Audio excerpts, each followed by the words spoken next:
Yeah, well, I mean, the gender issue is really an interesting one, because one of my professional domains of expertise is individual differences. I'm a personality psychologist, and so I know the gender difference literature. And it's a very solid literature. Well, first of all, it's very solid. It has a 30-year history. One psychologist got the personality models down, so that would be the Big Five model. All empirically derived, straight statistics, right? Brute force empiricism. Nobody had a theoretical axe to grind with the Big Five, except to say, maybe there are human traits, maybe they're encapsulated in language. We can use statistical techniques to find out what they are. That was it. That's the whole ideology. So very, very neutral as far as ideologies go. 5 traits emerge. Okay. Are there differences between the sexes? Modernists aren't saying that the groups, the individuals within those groups, are characterized by any stable characteristics whatsoever, except for the fact of their comparative oppression. So I don't understand the first part of your argument. I mean, part of the reason the postmodern types have been going after me is because I've dared to say that men and women differ in temperament, which, by the way, they do.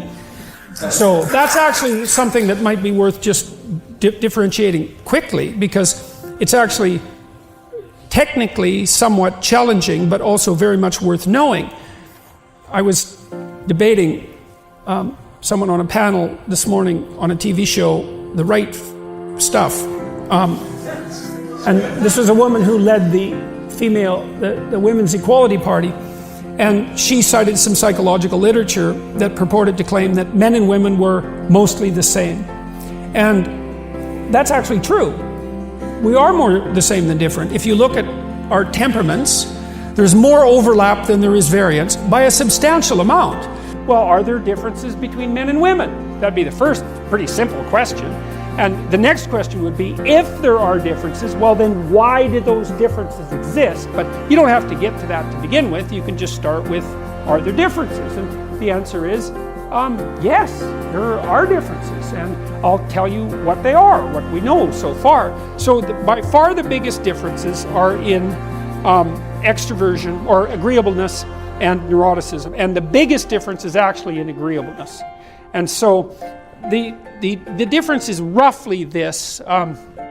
If you picked a random man and a random woman out of the crowd, and you said, who's more aggressive, and you bet on the woman, you'd be right 40% of the time, which is actually quite a lot of the time. So there's more overlap between men and women than there are differences, even in the dimensions where the differences are the most pronounced. And then if you took a man and a woman out of a crowd and you asked, who feels negative emotion, and you bet on the woman, you'd be right about 60% of the time. Relationship with men has been seriously pathologized, cannot distinguish between male authority and competence and male tyrannical power, like they failed to differentiate, because all they see is the oppressive male, and they may have had experiences, that their experiences with men might have been rough enough so that differentiation never occurred. Because it has to occur, and you have to have a lot of experience with men and good men too before that will occur. But it seems to me that we're also increasingly dominated by a view of masculinity that's mostly characteristic of women who have terrible personality disorders and who are unable to have healthy relationships with men now. No. You make the society egalitarian. Men and women get more the same. It's like, nope, they get more different. Oh, isn't that something? And so then there's a corollary there, which is, all right, you could still say, and they're kind of pushing in this direction in Scandinavia, boys and girls are different. Men and women are different. It looks biological.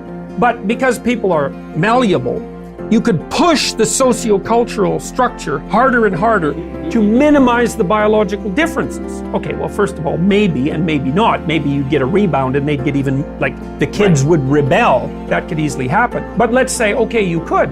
The problem with that is that if you cede that much power to the state, like, you're basically giving the state the right to socialize your kids. Right. It's like, you really? Really? You really want to do that? The point is that most of the activity takes place at the extremes. So out on the tails of the distribution. So here's an example. About 9 out of 10 people in prison are male. Why?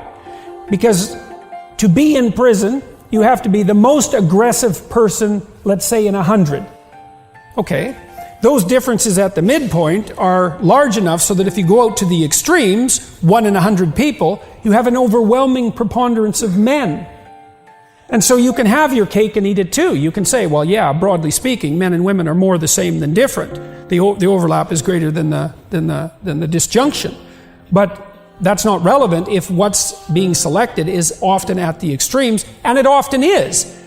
25 years after the release of the bestseller, Men Are From Mars, Women Are From Venus, the debate over how and why men and women are different and what that means for their roles in society is far from settled.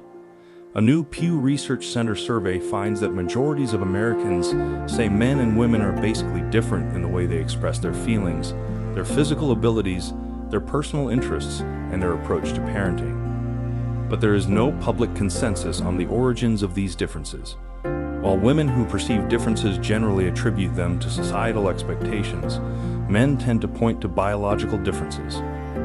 The public also sees vastly different pressure points for men and women as they navigate their roles in society.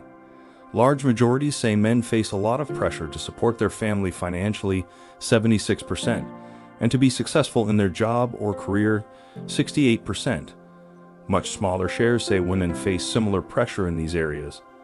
At the same time, 7 in 10 or more say women face a lot of pressure to be an involved parent, 77%, and be physically attractive, 71%. Far fewer say men face these types of pressures, and this is particularly the case when it comes to feeling pressure to be physically attractive.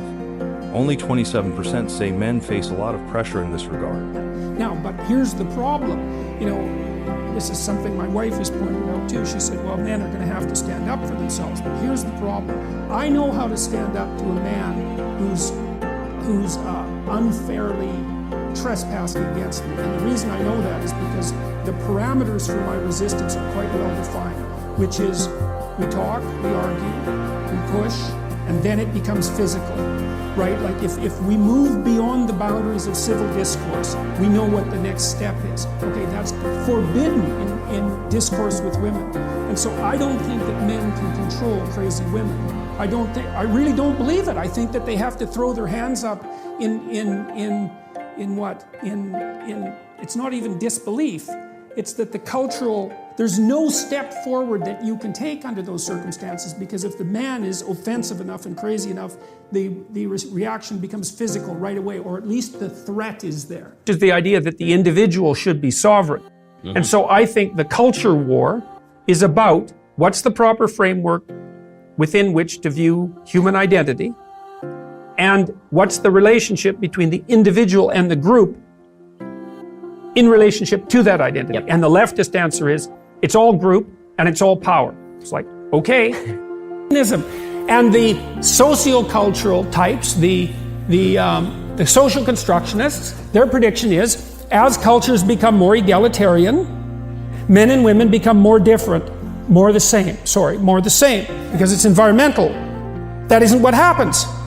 Exactly the opposite happens. As you flatten out the sociocultural landscape, men and women become more different.